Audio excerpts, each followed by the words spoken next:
आज ओशो के इस अवतरण दिवस पर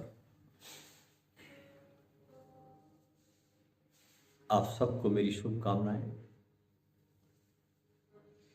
इस शिविर में मुख्यतः हम ओशो की बाल लीलाओं का गुणगान कर रहे हैं। उन लीलाओं में बड़े मोती छिपे हैं, बड़े हीरे हैं उसमें, बस ढूंढने वाला चाहिए।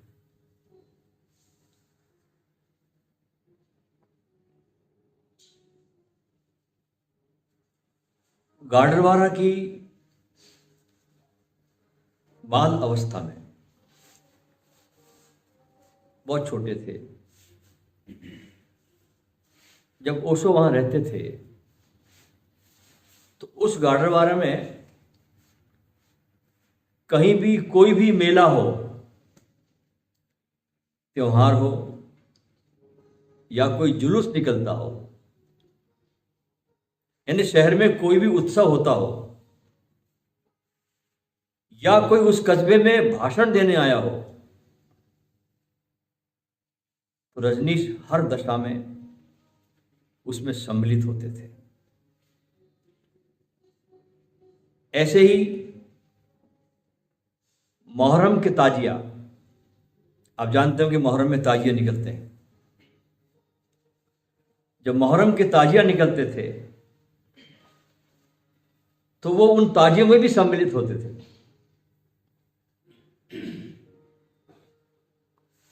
और उस जुलूस में सबसे ज्यादा आकर्षित रजनीश को उन व्यक्तियों ने किया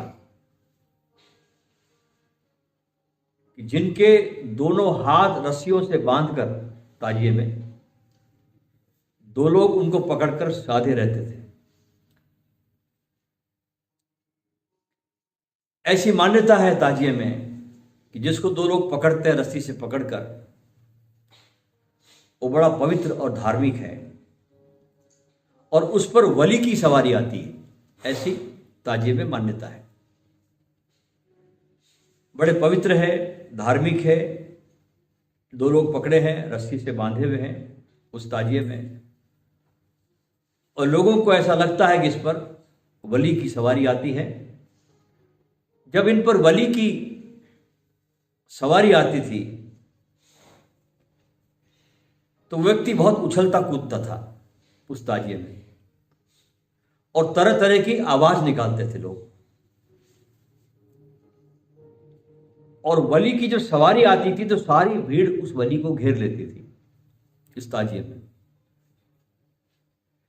जिन लोगों की पिछले वर्षों की मांगी गई मन्नतें पूरी हो जाती, वो फल, मिठाई और रुपए इत्यादि चढ़ाते थे, और जिसके सामने जितनी अधिक मिठाई और फल चढ़ते थे वही अधिकतर ताकतवर वली माना जाता था उस ताजिए में, और उससे सबसे ज्यादा अधिक लोग भीड़ लगाकर मन्नतें मांगते थे। इस प्रकार पूरे ताजिए के जुलूस निकलते थे बड़े लंबे लंबे, और 8-10 लोगों पर ये वली की गाडरवारा में सवारी आती थी और रजनीश उसमें सम्मिलित होते थे। एक बार का जिक्र है कि मुहर्रम में इस जुलूस में घर से बाहर निकलते वक्त, जैसे जुलूस बाहर निकल रहा है सड़क पर, पिता ने पूछ लिया कि कहां जा रहे हो? तो रजनीश जवाब देते हैं, मुहर्रम के जुलूस में भाग लेने जा रहा हूं। छोटे हैं, बालक है। पिता ने टोकते हुए कहा, झुंझलाते हुए कहा, अरे ये मुसलमानों का त्योहार है और तुम्हारे उसमें शामिल होने की कोई बात ही नहीं है, कोई तुक नहीं है, कोई मेल नहीं है। तो रजनीश ने उत्तर दिया कि दादा, अपने पिता को वे दादा कहते थे। दादा, ना तो मैं हिंदू हूं, ना मुसलमान हूं, और ना मैं बौद्ध हूं, और ना मैं जैन हूं। आपको ये स्पष्ट कर दूं कि न तो मैं नास्तिक हूं और न मैं आस्तिक हूं। मैं हूं, मेरा कोई भी धर्म नहीं है। इसलिए मैं हर धर्म के उत्सव में सम्मिलित होने का अधिकार रखता।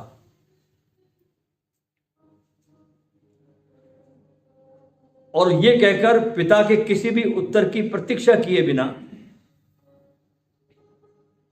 कि उनके पिता क्या कहेंगे, वे मोहर्रम के जुलूस में सम्मिलित होने के लिए चल पड़े। उस जुलूस में क्या हुआ कि उनको अपने, अच्छा, ये अखाड़े में वर्जिश करने भी जाते थे रोज। तो बहुत से पहलवानों से इनकी दोस्ती हुई, अखाड़े में जाते थे। तो अखाड़े में जो रोज आते थे उसमें से एक पहलवान था जिसका नाम था मुर्तजा। बचपन में, और रजनीश को अपने उस मुर्तजा को उस ताजिए में ढूंढने में कोई तकलीफ ज्यादा नहीं पड़ी इतनी भीड़ में, क्योंकि मुर्तजा उस जुलूस में एक काला लबादा पहने हुए, काली टोपी, काला रुमाल और गले में मोटी कलावे की माला पहने हुए था, जैसे फकीर पहनते वैसे। और ये मुर्तजा ओशो का बचपन का लंगोटिया यार था। ओशो की छुटपन में भी बड़े बड़े उम्र के लोगों से दोस्ती थी। गाडरवारा के शंभू बाबू, जो बहुत उम्र में बड़े थे इनसे, 4 गुना बड़े थे, 5 गुना बड़े थे बल्कि। और शंभू बाबू उस छोटे से बच्चे के चरणों में बैठते थे। तो छुटपन में बड़े बड़े लोगों से इनकी दोस्ती थी, लोग उनको मानते थे। तो ये मुर्तजा भी उनका बचपन का यार था। इसलिए मुर्तजा ने ओशो को उस दोस्ती में पहले ही बता दिया था कि ये वली का सवारी आना मात्र एक तमाशा, कुछ भी नहीं है। पोल खोल दी मुर्तजा ने, और कुछ भी नहीं है, तमाशा है। इसी के बहाने फल, मिठाई और चढ़ावा में अच्छे खासे पैसे मिल जाते हैं। मोहर्रम के उस जुलूस में जब ओशो ने मुर्तजा को देखा वली बने हुए, तो पास जाकर उसके कान में कहा धीरे से कि या तो तू मुझे अपनी रस्सी पकड़ने दे, नहीं तो मैं सरेआम यहां सभी के बीच तेरी पोल खोल दूंगा।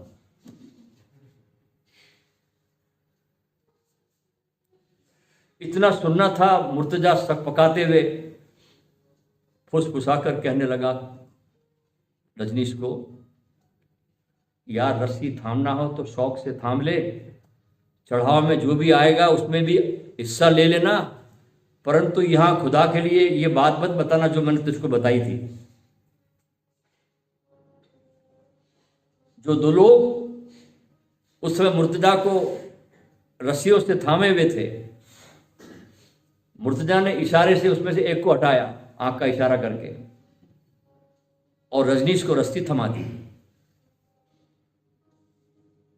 अच्छा, इस अवसर के लिए रजनीश ने क्या किया कि अपने साथ एक बहुत बड़ी सुई लेकर गए थे। नटखट तो थे, शरारती भी बहुत थे। इस अवसर के लिए वे अपने साथ एक बड़ी सुई लेके गए थे, बड़ी नोकीली। रस्सी को थामते हुए उस जुलूस में उन्होंने चुपके से मुर्तजा वली की कमर में रस्सी सुई चुभा दी।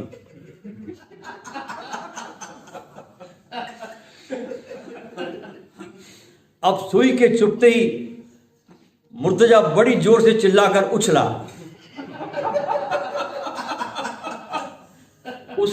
उसकी सबसे तेज चीख जब सुनी, उसकी सबसे तेज चीख सुनकर उसकी सबसे लंबी उछाल देखकर सारी भीड़ उसके पास आ गई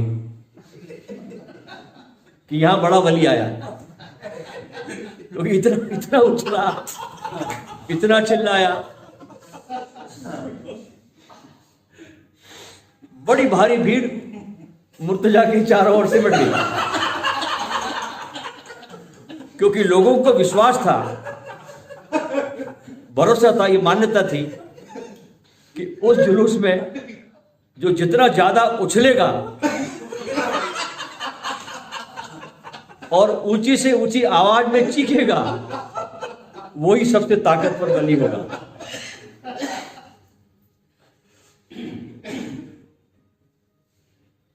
उचित अवसर देखकर ओशो उसको सुई चुबो देते थे।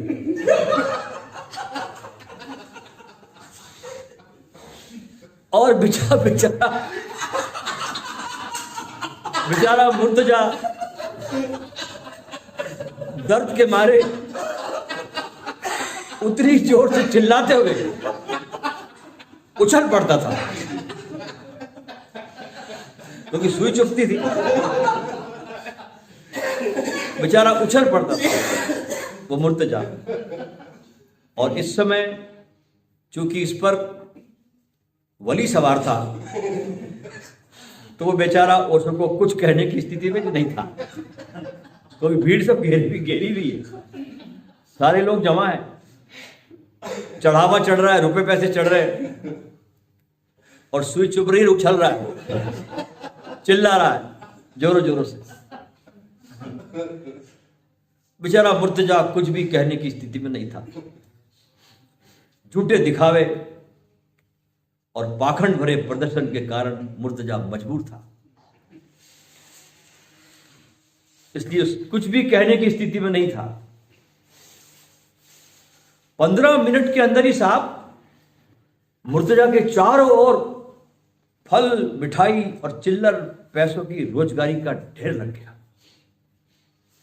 खूब पैसे आए, खूब रोजगारी आई, लोगों ने खूब पैसे फेंके कि बड़ा वली है,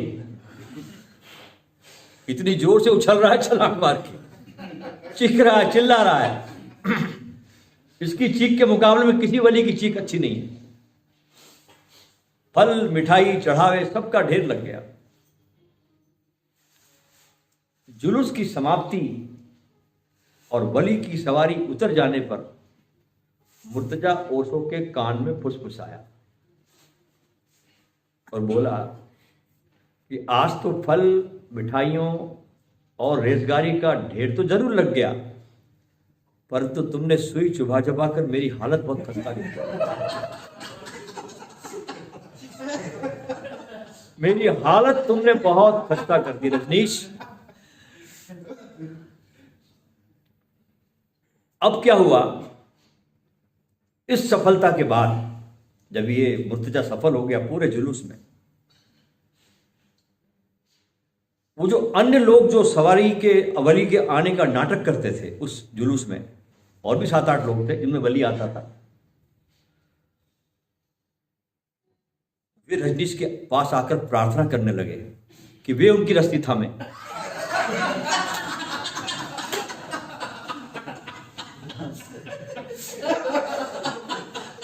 उनके चरणों में लौटने लगे कि महाराज हमारी रस्सी आप थामिए, क्योंकि आपने उसकी रस्सी थामी, चढ़ावा सबसे ज्यादा वहां पर आया, रोजगारी आई, पैसे बरसे, फूल बरसे, कृपा करो कि आप हमारी रस्सी भी थामो, और जितनी भी चढ़ौती आएगी उसमें से आधा हिस्सा हम आपको भी दे देंगे। अच्छा, इस प्रकार ये उत्सव गाडरवारा में 10 दिनों तक चलता था।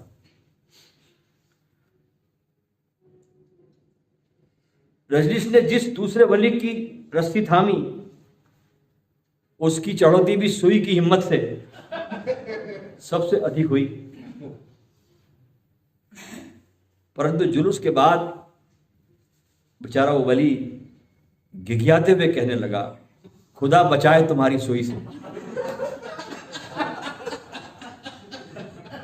भैया खुदा बचाए तुम्हारी सुई से। मैं बाज आया ऐसी चढ़ौती से, मुझे अब दोबारा तुमसे रस्सी नहीं पकड़ानी, गलती हो गई। रजनीश ने हंसते हुए कहा, तुम्हारे कहने के अनुसार तुम मुझे मेरा आधा हिस्सा दे दो, क्योंकि तुम्हारे ऊपर पहले से 4 गुना चढ़ावा ज्यादा आया है आज, और तुम्हारी तरह और भी बेवकूफ है जिन्हें मेरी ट्रिक पता नहीं है, रस्सी थामने के लिए मेरी खुशामद कर रहे हैं।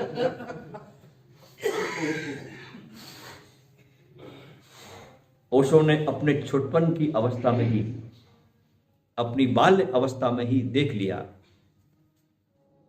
कि हर धर्म में देर अबेर पाखंडियों और ढोंगियों का जमावड़ा लग जाता है। धर्म तब तक जीवित है जब तक उसमें कोई सद्गुरु मौजूद है, ध्यान रखना। विधियां भी तब तक जीवित है जब तक उसमें कोई सद्गुरु मौजूद है। असली तो है सद्गुरु की उपस्थिति, उनकी प्रेजेंस। उनकी प्रेजेंस में सब चीजें जीवित होने लगती है। ओशो की बहुत सी बाल्य अवस्था की घटनाएं हैं दोस्तों, समय समय पर हम इसको जरूर आपके सामने लाएंगे। हमें बड़ी प्रेरणा मिलती है जब हम इसको ढूंढते हैं, पढ़ते हैं, तो आंखों से आंसू निकल आते हैं कि 10 और 12 साल का बच्चा, छोटा रजनीश, कैसे बड़े बड़े पाखंडियों की पोल खोलता है। आइए अब हम संध्या दर्शन के इस समारोह में प्रवेश करें।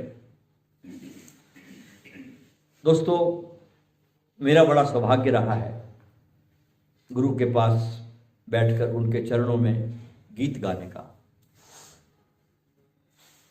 करीब करीब महीनों तक मैंने